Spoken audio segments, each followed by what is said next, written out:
Hello everyone, welcome to KV teachers guild.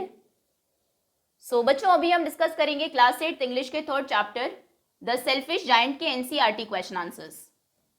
सबसे पहले comprehension check का फर्स्ट क्वेश्चन है, why is the giant called selfish? Giant को selfish क्यों कहा गया है? So the giant was called selfish as he built a high wall around his garden, क्योंकि उसने अपने गार्डन के चारों तरफ एक हाई वॉल, ऊंची दीवार बना दी थी। He didn't allow children to enter. उसने अलाउ नहीं किया बच्चों को कि वो उसमें एंटर कर सके and play in the garden, और वहां पर खेल सके, तो इसीलिए जायंट को सेल्फिश कहा गया है।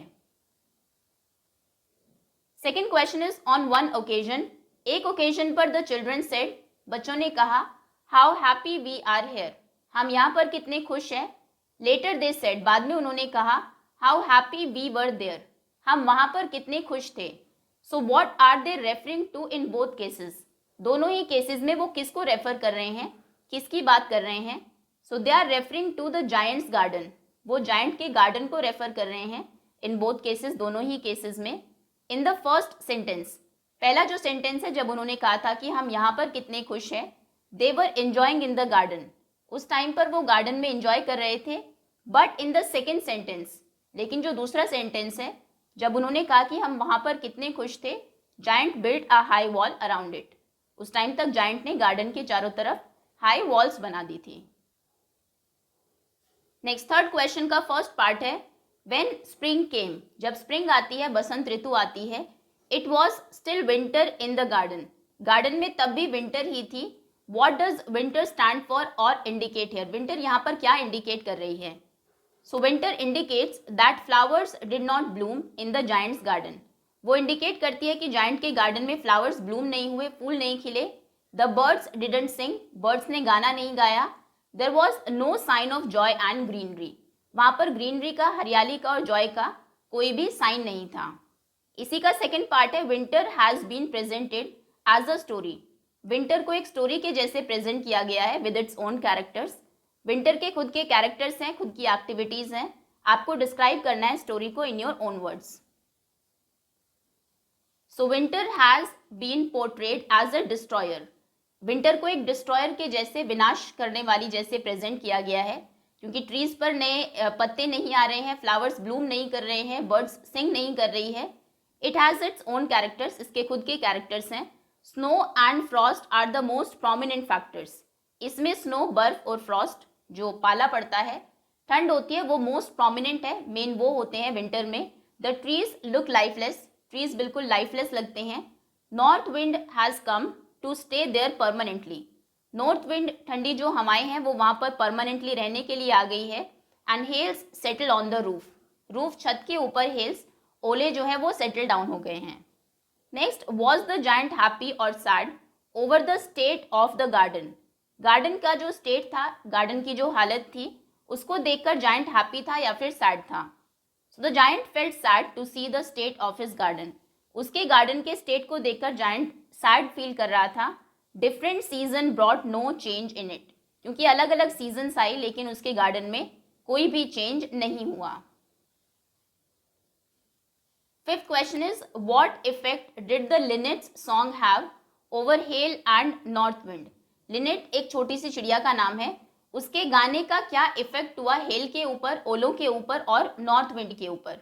सो द हेल स्टॉप्ड, ओले पड़ना रुक गए, and the north wind stopped roaring, north wind जो घूम रही थी गार्डन में, उसने भी रोर करना बंद कर दिया व्हेन द लिनेट sang, जब लिनेट ने गाना शुरू किया। अभी ये सेकेंड कॉम्प्रिहेंशन चेक है, इसका पहला क्वेश्चन है, the giant saw a most wonderful site, giant ने एक बहुत ही वंडरफुल, एक बहुत ब्यूटीफुल साइट, सीन को देखा। वॉट डिड ही सी, उसने क्या देखा।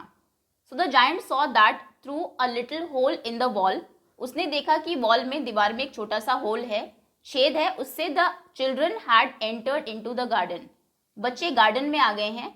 दे were sitting in the branches of the trees, वो ट्रीज की ब्रांचेस पर बैठे हैं। The trees had covered themselves with blossoms, पेड़ जो है ब्लूम हो गए हैं, खिल गए हैं। The birds were flying, birds वहां पर फ्लाई कर रही हैं, उड़ रही हैं। And flowers were laughing, flowers भी खुश हैं, दे वर लाफिंग। अच्छा, ये फर्स्ट क्वेश्चन का फर्स्ट पार्ट था। Second part is, what did he realise on seeing it, ये देखकर जायंट को क्या रियलाइज हुआ? So he realised that as kids came back into the garden, उसको रियलाइज हुआ कि जैसे ही बच्चे गार्डन में आए हैं, they brought back happiness with them, वो अपने साथ खुशियां लाए हैं, एंड स्प्रिंग अराइव्ड, और फिर स्प्रिंग वहां पर आ गई है। ही कॉल्ड हिमसेल्फ सेल्फिश, तो ये देखकर उसने खुद को सेल्फिश कहा। सेकेंड क्वेश्चन है, why was it still winter in one corner of the garden? Garden के एक कॉर्नर में अभी भी विंटर क्यों थी? So only in one corner of the garden there was winter, still अभी भी एक ही कॉर्नर ऐसा था जहां पर गार्डन में विंटर थी। The reason was that a little boy could not climb the tree like otherwise, बाकी बच्चे जो है ट्री को क्लाइंब करके उनकी ब्रांचेस पर बैठ गए थे, तो स्प्रिंग आ गई थी, लेकिन वहां कॉर्नर में एक छोटा बच्चा था जो ट्री को क्लाइंब नहीं कर पा रहा था, तो इसलिए वहां पर अभी जो स्प्रिंग है वो नहीं आई थी और विंटर ही थी। Next third question is, describe the first meeting of the little boy and the giant. Giant की और लिटिल बॉय की जो फर्स्ट मीटिंग थी उसको डिस्क्राइब करना है। So in the first meeting the boy and the giant of the boy and the giant lifted him gently, उसने giant ने बहुत जेंटली बच्चे को लिफ्ट किया, ऊपर उठाया, and put him in the branches of that tree, उस पेड़ की ब्रांचेस के ऊपर उसको रख दिया। The tree suddenly broke into flowers, उस पेड़ के ऊपर भी फ्लावर्स जो है वो खिल गए। Birds began to sing, birds ने गाना शुरू किया। Then the child kissed the giant. Fourth is, describe their second meeting after a long interval. बहुत लंबे टाइम के बाद जायंट फिर से उस बच्चे को देखता है, जो सेकेंड मीटिंग थी उसकी, उसको डिस्क्राइब करना है।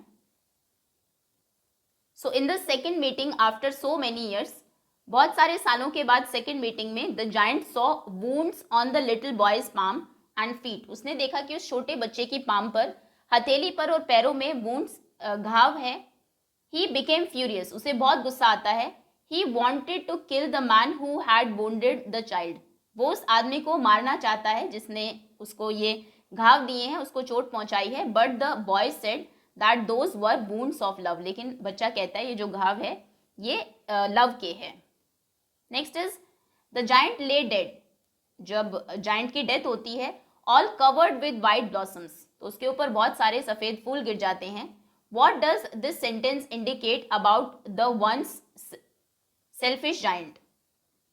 ये सेंटेंस सेल्फिश जायंट के बारे में क्या इंडिकेट करता है? सो व्हेन ही डाइड, जब सेल्फिश जायंट की डेथ होती है, he was covered with white flowers, जो कि सिंबलाइज करता है पीस को, शांति को, वाइट जो कलर है। And he was blessed with the after life in paradise, और उसके बाद जो आफ्टर लाइफ है डेथ के बाद, वो पैराडाइज यानी कि स्वर्ग में गया, because of his charitable deeds, क्योंकि उसने जो काम किए थे चैरिटी के लिए, उनकी वजह से। नाउ एक्सरसाइज का पहला क्वेश्चन है, the little child's hand and feet had marks of nails, बच्चे के हाथों के ऊपर और पैरों के ऊपर नेल्स के कीलों के निशान थे। What does the child remind you of, ये बच्चा तुम्हें किसकी याद दिलाता है? Give a reason for your answer. So the child's hands and feet were covered with marks of nails, बच्चे के जो हाथ और पैर थे वो कीलों के निशानों से कवर्ड थे। The image reminded us of Jesus Christ, ये इमेज हमें जीसस क्राइस्ट की याद दिलाती है। When he was crucified on the cross, जब उनको क्रॉस के ऊपर क्रूसीफाई किया गया था। नेल्स वर डग इनटू हिज पाम्स, तो उनकी पाम्स में, हथेलियों में नेल्स को डग किया गया था। When he sacrificed himself for humanity, जब उन्होंने खुद को सैक्रिफाइस किया था ह्यूमैनिटी, मानवता के लिए। Okay, so that's all students, इसी के साथ चैप्टर ओवर होता है। Thank you so much for watching.